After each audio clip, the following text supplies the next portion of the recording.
Bienvenidos. Hello and welcome to City Breaks Seville, episode 11, Gastronomia. An excellent excuse for a tour through some of the very loveliest things on offer to eat and drink when you're in Andalusia and particularly in Seville. I found a nice quote to open the episode with. It's in Spanish, so bear with me.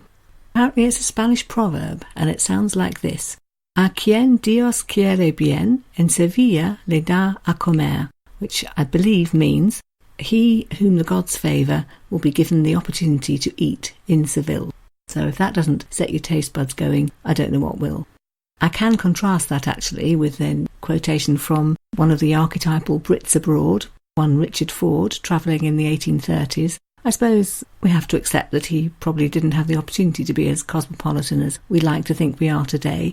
And you'll be hearing later in the episode he did find things to eat that he did enjoy, but he also found something he really didn't think much of at all, and that was dried codfish, about which he pulled no punches. His advice was basically, don't eat it, and he went on to explain why with the following words: It only creates an insatiable thirst, to say nothing of the unavailing remorse of a non-digesting stomach. Okay, so you've been warned. The plan for the episode then. Going to start with an overview of Andalusian food, then maybe focus on a few of the staples, things like olives and fish, about which it would be nice to know a little bit more. We'll leave a whole section to the mysterious topic of tapas. If you've been to Spain a lot, you probably know more about tapas than I do. If you haven't been, you may well find it as baffling as I did when I first went. Small mention of sweet treats, a few ideas on eating out, a little section on sherry, and some quotations from some of our intrepid travel writers to finish the episode. So, to start with then, it goes without saying that traditional Andalusian home cooking is going to be based on all the things which are easily available in that region. So it's coastal, actually Mediterranean and an Atlantic coast, so don't be surprised to find every kind of fish. It's mountainous inland, so that's going to lead to meat and game. It's known as Europe's vegetable garden. That's more actually to do with the acres and acres and acres of plastic polytunnels around today in which vegetables are grown and exported to the rest of us. But nevertheless, it's a reminder that vegetables grow in abundance there, so they're going to feature in the diet as well. The food that's eaten is influenced, again, as so many things are in this region, by history. So a leaning towards some of the foods that were brought back first to Andalusia anywhere in Europe by people like Christopher Columbus. So that would be peppers and tomatoes and potatoes. I think it would be fair to say too that the fact that Andalusia has often been one of the very poorest regions in the whole of Spain has an influence and means that things like meat are eaten in smallish portions, hence the very thinly sliced ham, hence the idea of cured meats, because you would do all you could to make the pig that had been slaughtered last the whole winter through. It may explain a little bit the idea of tapas, so very small portions of certain things, the use of batter to eke out things like fried fish. The tapas culture itself is something you're definitely going to notice as soon as you get there. You'll probably also be very aware of the Moorish influence on what's eaten. Elizabeth Nash, for example, in her book Seville, Granada and Cordoba, explains that as follows, quote, Olives and oranges, along with saffron, almonds, garlic, onion, coriander and chocolate, are deeply embedded in the cooking and entire culture of the region around Seville. The Spanish playwright and poet Lope de Vega described the Moors as being, quote, people who eat raisins, rice and couscous. Other ingredients that didn't come up in either of those quotations, but are very much of Arabic origin, would include lemons, other spices like nutmeg and cinnamon, and often the sweet things eaten there have an Arabic influence. Lovely pastes and cakes made of almonds and eggs and honey. It's said that the Andalusians learnt those ideas from the Moors who settled in their land and stayed for a number of centuries. Any description of Andalusian cooking is going to focus particularly on very key ingredients. Olives might be top of that list. They were originally planted by the Romans, and somewhere along the centuries the situation evolved when Andalusia became Europe's biggest area for olive production. To quote Elizabeth Nash again, on a drive from Cordoba to Granada, she described the area as being, quote, impregnated with the fruity aroma of olive oil. It hangs in the air like intoxicating essences from a hot bath, she wrote. The people of Seville will tell you, or some of them will, that if you climb to the top of the Giralda, i.e. to get the best view available over the surrounding countryside, when you look round, you are surveying the finest, fattest olives in the whole world. Not for me to say whether that's actually true, but I can tell you that I read that there are no fewer than 100 million olive trees in Andalusia. Lots of different types, of course. I think if you go into a supermarket and just ask for olives, they might want to know whether you fancy Godales or Manzanilla or Machacaras. And I dare say there are many more as well. Olive oil is also a many-layered topic, starting, for instance, with the fact that the Spanish word for olive oil, aceite, I hope I'm pronouncing that correctly, derives from the Arabic. The words az-zait mean juice of the olive, and tells us, I think, that it was during the Muslim occupation of the country that olive oil became such a prominent ingredient. Again, there's not just one, all sorts of different classes of oil. A bit like French wine, really. They have degrees that, if you know how to read the labels, will tell you about the quality. The best being extra virgin. All the good ones get something called a denominación de origen, a label telling you where it's come from, so from an area and a producer known to be good and proud to tell you that they it was that produced it. Again, it's a bit like the appellation contrôlée on French wine, isn't it? Perhaps the other absolutely key ingredient is jamón, so ham. That too is strictly classified. So if you buy jamón serrano, which I think is most of the dried ham, cured ham, that tells you that that's come from ordinary white-coated, if you like, pigs. Whereas if you buy jamón ibérico, which is also sometimes labelled pata negra, negra I think being the Spanish for black. Anyway, jamón ibérico then is ham from black pigs. They are local to the area. They're the ones, especially on the top grade of ham, the one with 5 jotas, Jotas.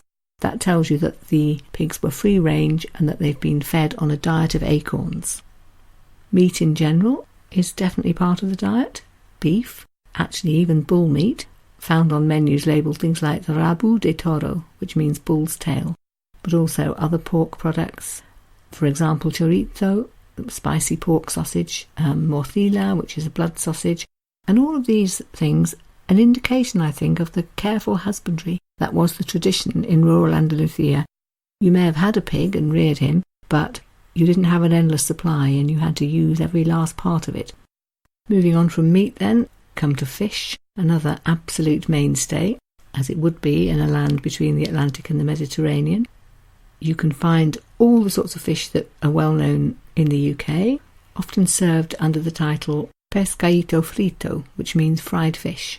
Often small fish coated in a batter made with flour, chickpea flour and wheat flour mixed often, and quickly fried in olive oil.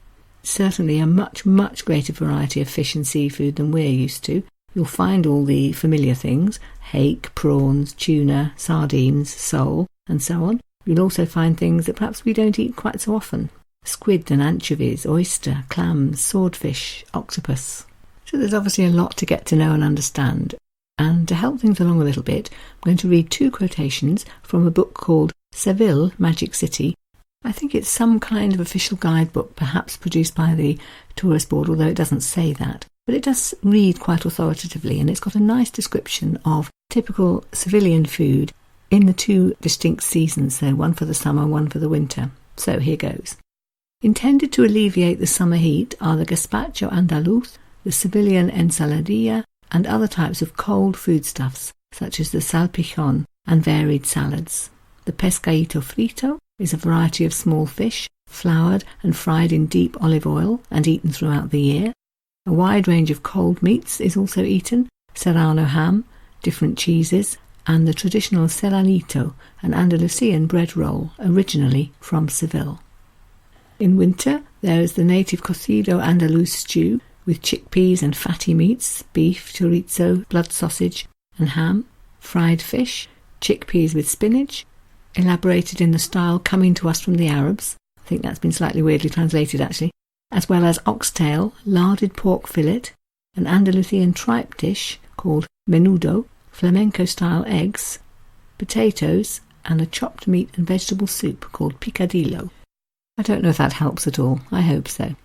One thing you're definitely going to have to get on top of, if you don't already know all about it, is the whole idea of tapas. found all over Spain, but particularly Andalucian and very, very common in Seville. You'll have basic questions like, what exactly are tapas? When are they eaten? Difficult to answer in one word, those questions. So the best definition I can give is that they are perhaps snacks, often ones eaten alongside a drink. But it's a real custom in Seville, or Andalusia generally, such that they have an actual verb and noun form to describe the art of going out for tapas. And that's the word tapeando. So, to rewind a moment, how did it start? I think the general belief is that they originate really from the 19th century. They were thought of as little snacks to accompany drinks, and they were given the name because tapas means cover, and they came from the fact that good bartenders often gave you a cover for your drink to keep the flies away, and the custom evolved of making it a little treat, something to eat, perhaps a piece of bread or cheese. And then the idea grew, offering customers snacks with their drinks, and the idea of tapas was born. Originally they were free. You hadn't asked for them, you were given them. It was a little sign of goodwill from the bar owner to you. These days, far fewer of them are free, although I have read that actually the custom of giving small tapas and not charging for them has lingered on in Andalusia longer than it has elsewhere. I think you could certainly expect that maybe you will get unasked for a little basket of bread or a little dish of olives and not be asked to pay for them. On the other hand, it's certainly true that there are menus devoted to tapas from which you choose what you would like, and obviously you've got the prices there as well. There are one or two other legends about where they came from. There's a bit of an idea that Alfonso X in the 13th century started the whole thing. He'd been told by a doctor to eat alongside his drinking, and he began to like this custom and eventually decided that everybody should do it. So he passed a law saying that all bars should be providing snacks. I don't know if that's true. Okay, so what actually are they? Again, not an easy thing to answer, because the big thing I noticed about them is the absolutely massive variety. However, help is at hand. I found a book called Seville Bars and Restaurants for the summer season. It's basically a list of page-long adverts for various restaurants, but there's a little bit of editorial at the beginning, and the edition I got has got something called the Top 10 of Tapas. They claim to have actually conducted a survey, found out what people are actually serving most of, and so I thought it might be a good way to show the sort of great variety there is on offer, to just read you out the things that made the top 10. I've watched enough game shows and whatnot to know that you have to count backwards and keep the suspense of what's going to be top till last, so I propose to follow that pattern and start with number 10, which is a montadito, described as a small crusty sandwich served hot, and it explains that it comes in a whole variety of formats. Basically anything practically can be inside the sandwich. The examples they give are serrano ham, pork fillet, peppers, tomato.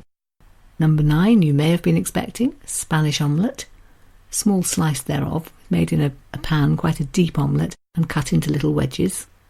Place number 8 goes to carillada, which is described as pork or beef cheeks, cooked, stewed in fact, with onions, peppers, garlic, carrots, perhaps a bay leaf, paprika, tomatoes, and some red wine, cooked very slowly on a very low heat. Place number 7, croquette, and it goes to some lengths to say that they of course can be all sorts of different things. They're basically a tasty filling with a light bechamel sauce rolled up into a little portion and deep fried. So inside you might find ham or chicken, you might find oxtail, prawns, wild mushrooms, all sorts of things. Place number 6 goes to solmillo al whisky, and it goes on to explain it's Iberian pork, pan-fried, with a sauce, probably made from olive oil, garlic, butter, meat stock, and brandy. Yes, says the booklet, it does not actually contain whisky, but rather Spanish brandy. Makes you wonder why they call it that, but oh well. And we're told that it's served in bars, often between 2 slices of bread, so again it's a sort of hot sandwich. So that's the solmillo al whisky. Number 5, one that I definitely saw and indeed ate quite a lot, spinach with chickpeas. It says that this originated from the period of the year leading up to Easter, to do with not eating meat, I expect, in Lent, but that now it's sold all year round. It explains that in fact it's got Arab roots, given the spices with which it's normally flavoured. Number 4 then, adobo, which is a battered fish, usually it says made with dogfish, a fish with very white flesh and a fairly bland taste, so therefore improved by the addition of batter. And we're told how to make the batter: flour, garlic, vinegar, paprika, salt and oregano. Okay, it's getting exciting now. Place number 3, ensaladilla, a potato-based salad.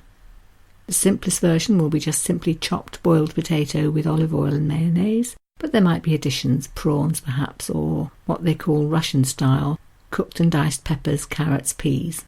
Place number 2, I think this is the one I was most surprised to find so high up, is snails. It's a season for those, mid-May to mid-July, and we're told that they are stewed in various spices, coriander, paprika, cumin, thyme perhaps, and made into a delicious spicy broth. It says every bar in Seville has its own recipe, and contests are held each year to decide on the best. And the very top one, number 1, Serrano ham. And it explains that this is partly because it's generally a local delicacy, and partly because in Seville you'll find that practically every bar and restaurant has them hanging up for all to see, so you're going to think of it very easily, and they serve it properly, by which they mean cut very, very thinly and there and then in front of you. Not much, says the booklet, can beat a freshly cut, delicately thin slice of ham from an Iberian pig. I hope that serves to demystify it to some extent, but I have to add that I saw a whole host of other things on tapas menus as well. Couldn't possibly list them all, but just as a few examples: goat's cheese with cherries, fried green peppers, albóndigas, which is the Spanish for meatballs, almendras fritas, which means fried almonds, and the ubiquitous patatas bravas, which I think might be the one I saw most commonly. That's a spicy fried potato dish with a red sauce, some kind of very spicy tomato sauce, and possibly one of the least common ones I noticed, but which did leap off the menu when I looked up what it meant, and that's orejas de cerdo, pig's ears. Do with that information what you will. Okay, what about sweet stuff? My impression was that there wasn't so much of that. The very best-known sweet thing that I saw a lot is something called churros, available all over Spain, I think, not particularly Sevillian, but very nice. Deep-fried dough sticks. Think donut, really, in taste a little bit, which you dip into hot chocolate. Certainly served at breakfast, and apparently eaten too, if you've got room between lunch and dinner, for a merienda, a sort of mid-afternoon snack, what we might call afternoon tea here in Blighty. And so popular that there are, in fact, establishments known as churreria, so actual churro cafes.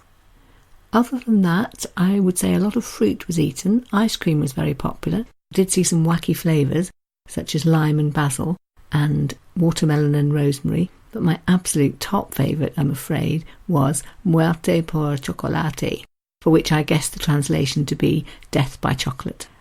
One Sevillian speciality would be something called polverones sevillanos, which is a cake, or a sort of mix between a cake and a biscuit, I think, almonds and cinnamon in flavour.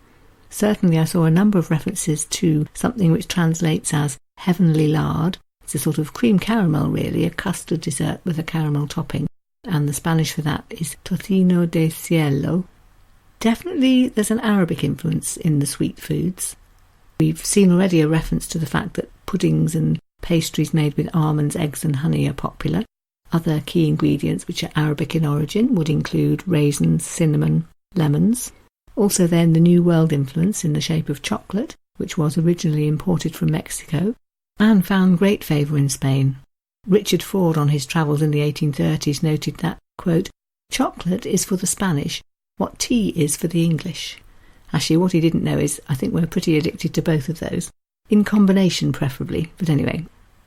Another place to find some sweet treats would be if you can locate an Arabic tea room, I think they're known as teteria, where you can be served herbal teas and a variety of Arabic sweets, often served on a silver platter. I did find there were one or two little mysteries that needed to be solved as far as eating in Seville went.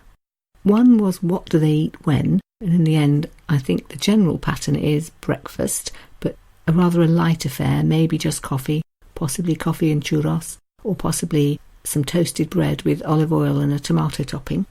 Lunch seemed to be the main meal, a bit later than you might expect, sort of 2 o'clock onwards, I would say. And in the evening, there certainly were lots of restaurants serving dinner, but it seemed to me that maybe people went more for tapas, a little bit of bar hopping, a drink and snack here, a drink and snack somewhere else.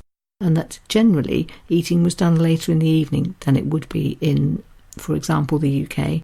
Sitting down at 9 or 10 o'clock at night seemed to be nothing unusual at all. Another mystery was the portion sizes, so we got used to the idea of tapas, although we did notice that you couldn't predict exactly what size a tapas would be. Some were definitely bigger than others. The price was a bit of a guide, we worked out, so if you ordered patatas bravas, potatoes, which are obviously not that expensive, you might get quite a big portion, whereas something more meat-based would probably be smaller. Anyway, the smallest portion size then are tapas, followed by medias raciones, medium rations, so what we might call a small portion perhaps, and full raciones as well, so that would be a really meal-sized portion. Another mystery I discovered was the presence of cold soup in many more places than you'd think that would be the case. Gazpacho, as it's called, often made with tomatoes. One recipe I saw, for example, listed as ingredients tomatoes, breadcrumbs, cucumber, garlic, peppers, vinegar and olive oil. It's said, of course, to have New World origins using tomatoes and peppers, and also to come from an agricultural tradition, coming from the fact that poor farm workers were often given rations of bread, which would quite often be stale, and which they would soak in water to make it more edible, and then they would try and turn it into a soup, adding in some oil perhaps, and some garlic and whatever fresh vegetables they had. So often, presumably, that would be tomatoes. A cold soup would be made from that, and they would eat that in the middle of the day out in the fields. Since it's got soup in the name, or it has in the English translation, you might be surprised to find that often it will come in a glass. There are other variations. One that I've seen reference to on a number of occasions is one called ajo blanco, which is a white soup, served cold, a blend of almonds and garlic, and served with grapes floating on the top. I do actually know of a British-Spanish wedding, which took place about 20 years ago, I think, in Andalucia, where that is what was served. I think the British guests were slightly surprised, perhaps. I don't know what they'd been expecting, but I don't think it was cold garlic soup. I hope you're feeling now a little bit more au fait with the vast spread of things that would come under the heading of Andalusian food or typical food to eat in Seville. Can't finish without a bit of a mention to sherry, which is also a very Andalusian item. It's not specifically Sevillian, coming, as you may know, much more from a town called Jerez, Jerez, and that giving us the name sherry, because Jerez, on an English tongue, will become sherry. Described as a fortified wine, so building on the tradition of so many different cultures that came before. It's thought that the Phoenicians were the first people to bring vines to Andalusia. We know that the Greeks and the Romans had vineyards and produced wine, but the idea of turning it into sherry, which is basically a grape wine but fortified, came much more from the British merchants who arrived in the golden years and afterwards. The best-known British company would be Harvey's, as in Harvey's Bristol Cream and all the other varieties they sell, although I think it is true to say that the particular sort of sherry which they import most of, cream sherry, the very dark one, is exported to the UK far more than it's drunk in Andalusia. So basic sherry is a grape wine, about 11% alcohol, and it's fortified then with a pure grape spirit. So the fine ones might go up to, say, 15% alcohol proof, and the stronger ones a bit more than that, maybe 18%. The sort of sherry that's drunk in Seville is mainly the sherry known as fino, sometimes it's called manzanilla, and a glass of that, preferably chilled, is thought to be the best accompaniment to your tapas. The darker variety is called oloroso, which actually means fragrant or with a strong smell. That's the richer dessert wine, the one that's particularly popular for export to countries like Britain. To finish the episode then, I'd like to go back to two of our intrepid travellers who both had some experience of eating and drinking in the Seville or the Seville area and described it very nicely in what they wrote. So the first one is our old friend Richard Ford, he who didn't think much of the salted codfish, but who turned out to be much keener on manzanilla wine, which he described as excellent and very cheap. I think he drank quite a bit of it on his travels in the 1830s, and he described it thus: delicate, pale straw in colour, extremely wholesome. It strengthens the stomach without heating or inebriating like sherry. His recommendation is that you should drink it mixed with ice water and that it will be an excellent companion to a cigar.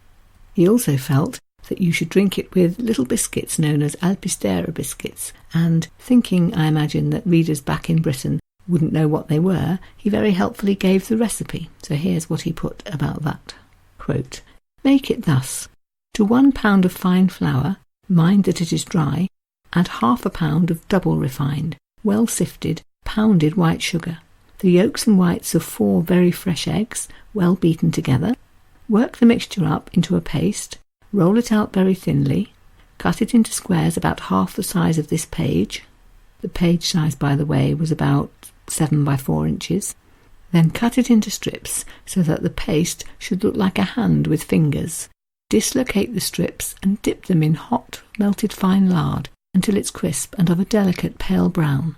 The more the strips are curled up and twisted, the better. The alpistera should look like bunches of ribbons. Powder them over with fine white sugar. And our second extract by Laurie Lee comes from A Rose for Winter, when he describes an evening that he spent in Triana in the company of, or perhaps more precisely as the guest of, one Antonio, whom he described as, quote, "a prodigious epicure, loose-tongued and free-handed." And this man, who ran a bar called Pepito somewhere in Triana, offered Laurie Lee and his companion free glasses of wine from every barrel that he had piled up in the back of his cafe. The barrels were labelled in red chalk. We've got a list of the types: Cognac, Mansilla, Fino, Tinto, Amontillada, Blanca la Casa, Solera and Especial. Laurie Lee describes how the man's wife was out in the kitchen. He actually never saw her at all evening, but Antonio, the bar owner, kept shouting out to her with instructions to cook this or that, and she spent the entire evening frying away behind a screen, was never seen, but just sent out little snacks and tidbits for them to enjoy. So very much like the modern sherry and tapas that I was describing a minute ago. So this is how Laurie Lee describes what they were actually given to eat and drink. Quote, "We had a glass from each barrel, and from the best, several. If one was not emptied before the next was offered, it was tossed airily into the street, and with every glass came some new delicious morsel, cooked by the invisible wife. Fried fish, fried birds, kidneys, prawns, chopped pork, octopus, beans, and sausage." It sounds, does it not, like a real Triana evening? Perhaps you can try and reproduce that yourself. I think you'll possibly have to pay for the drinks and snacks, but you can probably try and reproduce the actual menu. Okay, so that brings us to the end of the Gastronomia episode. Next week, I'm proposing to go on to something quite different and have an episode on travel writing about Seville. So I'm going to start with a selection of short quotations from a whole different range of authors from different centuries. And then I'm going to feature 4 different books and tell you a little bit more about those. 2 of them are books that we've already heard quite a lot of extracts from. Richard Ford's Handbook to Spain from the 1830s, and the 2 Laurie Lee books dating from the 1930s. That would be As I Walked Out One Midsummer Morning, when he first went to Spain, and his revisit, described in A Rose for Winter, which he made in the 1950s. Then a couple of more recent travel books, which are both very particular in the angle that they take. So the first one, I think I have mentioned already, is a book by Edward Levine, in which he, as a journalist stroke freelance writer, followed a bullfighter and his entourage all the way around Spain over a whole calendar year. So we'll have a look at the Seville chapter on that. And lastly, a book which I don't think I have mentioned yet, by a writer called Jason Webster, who also travelled all around Spain with a very particular quest. But in his case, it was to find out all about the Arabic roots of the country. So again, we'll have a look at some of the general points he makes, and also perhaps at specifically what happened in the chapter in Seville. So that's more or less it for this week. Hasta la próxima vez. Until next time, muchas gracias. Thank you very much. Adios. Goodbye.